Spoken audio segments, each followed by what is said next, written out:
Une première journée de travail, bien pleine, pour les délégués à la 55e session du Conseil exécutif de l'OIPC, ici à Abu Dhabi. Une journée consacrée à l'écoute du rapport des activités de sensibilisation et de lobbying, rapport des réunions statutaires en 2022. Concernant les activités courantes, nous avons évoqué les sessions statutaires comme la réunion des directeurs généraux et directeurs de protection civile d'Afrique, les commissions comme la commission financière. Nous avons évoqué également la session du comité de formation et puis dans le cadre des activités de lobbying, les rencontres avec des ambassadeurs, des ministres, des États qui s'intéressent aux missions de l'OIPC et qui veulent adhérer à l'organisation, et bien d'autres qui veulent devenir les membres affiliés comme l'ADRASEC de Madagascar, le CEPREDENAC et autres. Alors cette année, on peut dire, a été riche en activités. Il y a aussi le volet assistance humanitaire, ça n'a pas été oublié. Oui, l'assistance humanitaire se fait à travers les projets humanitaires implémentés à l'OIPC grâce à certains membres, notamment le partenaire stratégique qui finance les projets humanitaires. Et vous avez vu que beaucoup de pays en ont bénéficié et beaucoup sont sur la liste d'attente pour les prochaines années, comme le Cameroun, le Gabon, la Tunisie, l'Algérie et j'en passe. L'assistance humanitaire, c'est à la fois des projets conduits dans certains pays à leur demande et des actions ponctuelles. Le tout dans un ensemble de prestations constituant un programme complet. L'OIPC a par exemple contribué au moment de la guerre en Ukraine. L'OIPC a contribué un peu à prendre en charge un peu les ressortissants de certains pays qui avaient des difficultés à quitter l'Ukraine. Donc l'OIPC a apporté sa contribution. Je pense aussi que dans le cadre du Covid-19 aussi, l'OIPC aussi a joué un rôle en faveur de beaucoup de pays.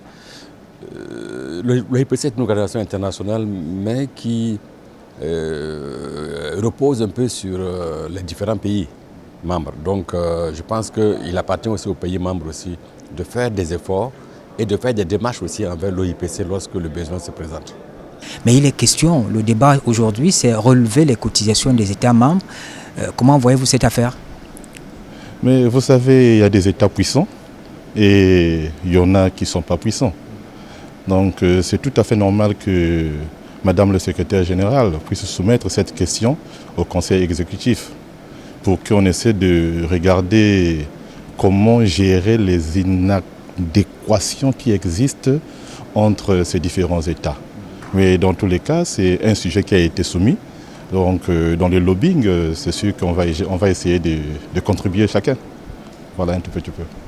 Sous le mandat du Cameroun et à raison du conflit en Ukraine, on retient comme activité importante le suivi de l'ouverture des couloirs humanitaires pour permettre d'évacuer les personnes en détresse. Il faut le dire, le Congo est membre du Conseil exécutif depuis plusieurs années. Il est à son 4e mandat. Donc, dans ce rapport, nous nous reconnaissons parce que nous participons activement aux activités de l'Organisation internationale de la protection civile.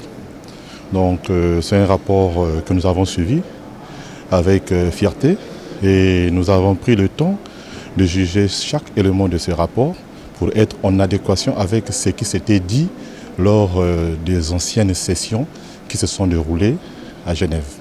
J'ai assisté ce jour-là à toutes les discussions de la première journée. C'est une belle journée, longue et difficile, mais elle a répondu à beaucoup de questions. Ça, c'est pour le futur de l'OIPC parce qu'elle a fait beaucoup de choses, surtout pour l'année 2022. Elle est en train de descendre maintenant, elle est en train de l'activer surtout pour les années prochaines, et je le souhaite une bonne continuation. Oui, je peux dire que, en tout cas, j'ai été satisfait du bilan présenté donc par Madame la secrétaire générale. Elle a fait le point de l'ensemble un peu des questions qui nous préoccupent, notamment en matière de fonctionnement, en matière de budget, en matière de personnel. Donc, en tout cas, le bilan qu'elle a présenté en tout cas est positif, à mon avis. Et je pense qu'on va maintenant voir le budget 2023 pour continuer donc à travailler, donc à mettre en place vraiment les moyens et les méthodes qu'il faut pour en tout cas protéger les personnes et puis les biens. L'une des articulations fortes du travail du secrétariat permanent de l'OIPC en 2022, c'est la formation des personnels de protection civile, le renforcement des capacités. La formation, si elle n'existe pas, il n'y a pas renforcement des capacités. Donc nécessairement, chaque membre, sinon chaque pays membre de l'OIPC participe et contribue à la formation de ses agents au travers du programme qui est élaboré par le secrétariat permanent. En fait, la formation rentre dans le cadre du renforcement des capacités des États membres et est en droite ligne avec la principale mission de l'OIPC qui est de développer les systèmes nationaux de protection civile. Donc, en fait, cela se passe dans le cadre du partage d'expériences entre les pays. Et chaque année, donc, on élabore un plan de formation qu'on partage avec les États membres et avec les profils des personnes qui vont être formées. Et les États membres sollicitent ces formations et l'OIPC répond au regard des candidatures qui ont été adressées. Et surtout, le point qui fait un tout petit peu mal, on regarde aussi l'état des contributions des États membres. Alors nous avons, comme vous avez vu, réalisé plusieurs formations avec des États membres qui sont vraiment contents d'apporter leur expertise, de la partager avec les autres. À l'OIPC, le Cameroun est membre du conseil exécutif.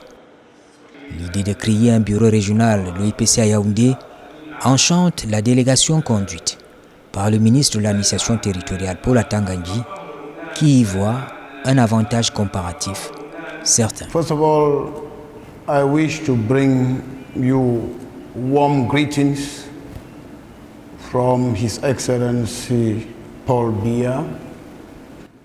Tout d'abord, je voudrais vous adresser les chaleureuses salutations de son Excellence Paul Biya. Le président de la République et chef de l'État du Cameroun souhaite à tous de bonnes et fructueuses délibérations. I also wish to sincerely express appreciation. Je tiens également à exprimer sincèrement mon appréciation aux autorités des Émirats arabes unis pour l'accueil chaleureux réservé à moi-même et à tous les membres de ma délégation. I took note of the report presented by the Secretariat and salute the tremendous work. J'ai pris note du rapport présenté par le secrétariat permanent.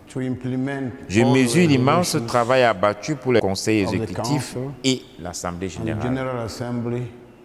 In addition to its traditional missions.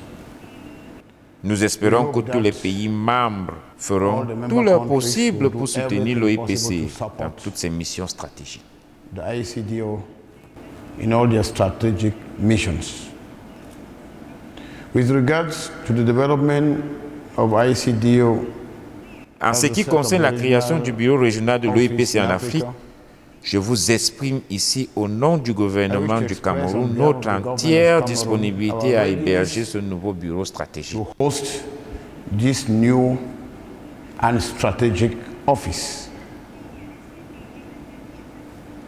I want to give all the assurance that the head of state, President Paul Biya, has taken all measures. Le chef de l'État, le président Paul Biya, a pris toutes les mesures pour le fonctionnement de ce bureau régional quand il sera opérationnel.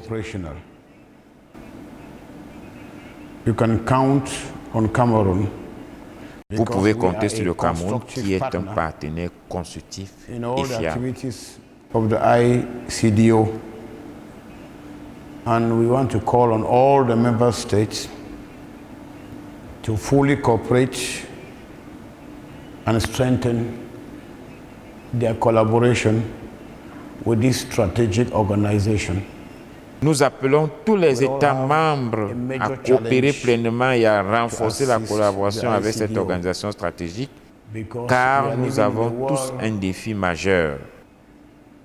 Aider l'OIPC dans un monde où les changements climatiques deviennent une réalité. Donc nous devions tous être prêts à mettre en place de bonnes structures de sorte que, en cas de catastrophe, nous ayons la réponse immédiate efficace. Floods, winds, earthquake, landslides, the response should be immediate and efficient. Ce bureau régional qui va avoir son siège au Cameroun sera un tout petit peu comme un point de distribution de l'assistance technique et humanitaire de l'OIPC. Donc ce bureau sera en charge de faire le suivi de toutes les actions de l'OIPC qui seront conduites en Afrique en commençant l'année prochaine ou en 2024 par le projet humanitaire qui sera implémenté au Cameroun. Le monde change, l'environnement aussi. L'OIPC doit s'adapter à la demande sociale face aux catastrophes.